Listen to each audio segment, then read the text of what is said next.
حضرت خدیجہ رضی اللہ عنہا کے چچا زاد بھائی تھے جن کا نام تھا ورقہ بن نوفل۔ حضور اکرم صلی اللہ علیہ وسلم پہ جب وحی کی ابتدا ہوئی ہے تو ان کے پاس گئے تھے اور ان سے یہ واقعہ ذکر کیا کہ اس طرح میرے پر ایک فرشتہ آیا۔ تو ورقہ بن نوفل اس وقت عیسائی مذہب پر تھے اور انہوں نے حضور صلی اللہ علیہ وسلم کی اس بات پر مطلب ان کو بتایا کہ آپ ایک وقت آئے گا کہ آپ کی قوم آپ کو آپ کے شہر سے نکال دے گی۔ تو نبی اکرم صلی اللہ علیہ وسلم بہت حیران ہوئے کہ 40 سال میں نے اپنی قوم میں گزارے اور میری قوم اتنی میری عزت کرتی ہے کہ ہر معاملے مجھے بڑا سمجھتی ہے اور مجھے یہی قوم نکالے گی۔ تو انہوں نے کہا کہ ہر نبی کے ساتھ ایسا ہی ہوا ہے، جب کوئی نبی اس کو نبوت ملی ہے اور انہوں نے نبوت کی دعوت دی ہے، لوگوں کو اسلام کی دعوت دی ہے، تو قوم مخالف ہوئی ہے اور قوم نے پھر نبی کو وہاں سے نکالا ہے۔ تو ورقہ بن نوفل کا اس موقع پہ کلمہ پڑھنا کسی حدیث سے ثابت نہیں ہے۔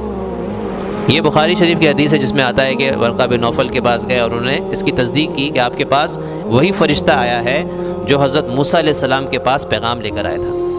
لیکن آپ صلی اللہ علیہ وسلم کی صحیح حدیث میں آتا ہے، غالباً بخاری کی حدیث ہے یہ، کہ آپ نے فرمایا کہ میں نے ورقہ بن نوفل کا اس کے کچھ دنوں کے بعد انتقال ہو گیا تھا، تو آپ نے فرمایا کہ میں نے ورقہ بن نوفل کو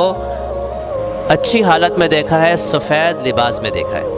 تو علماء نے لکھا ہے کہ یہ اس بات کی بشارت ہے کہ وہ جنتی ہیں۔ تو اگرچہ انہوں نے کلمہ نہیں پڑھا لیکن اس سے ایک بات تو یہ معلوم ہوئی کہ وہ سچے دین پر قائم تھے پہلے سے۔ حضور اکرم صلی اللہ علیہ وسلم کو بھی انہوں نے گویا کہ دل سے تسلیم کر لیا تھا۔ تو دل سے اگر کوئی تسلیم کر لے، اگرچہ وہ زبان سے کلمہ نہ پڑھے، تو اللہ کیا مومن ہے۔ لیکن ہمارے نزدیک اس لیے نہیں ہوگا کہ ہم تو ظاہر کے مکلف ہیں، ہم تو دیکھیں گے اس نے کلمہ پڑھا ہے تو مسلمان سمجھیں گے، کلمہ نہیں پڑھا تو ہم اس کو مسلمان نہیں سمجھیں گے، کیونکہ دل میں کیا ہے وہ اللہ جانتا ہے، دل کا معاملہ اللہ کے ساتھ ہے۔ لہذا ہم کسی کو اگر مسلمان کہیں گے تو اس بنیاد پر کہ اس نے زبان سے کلمہ پڑھا،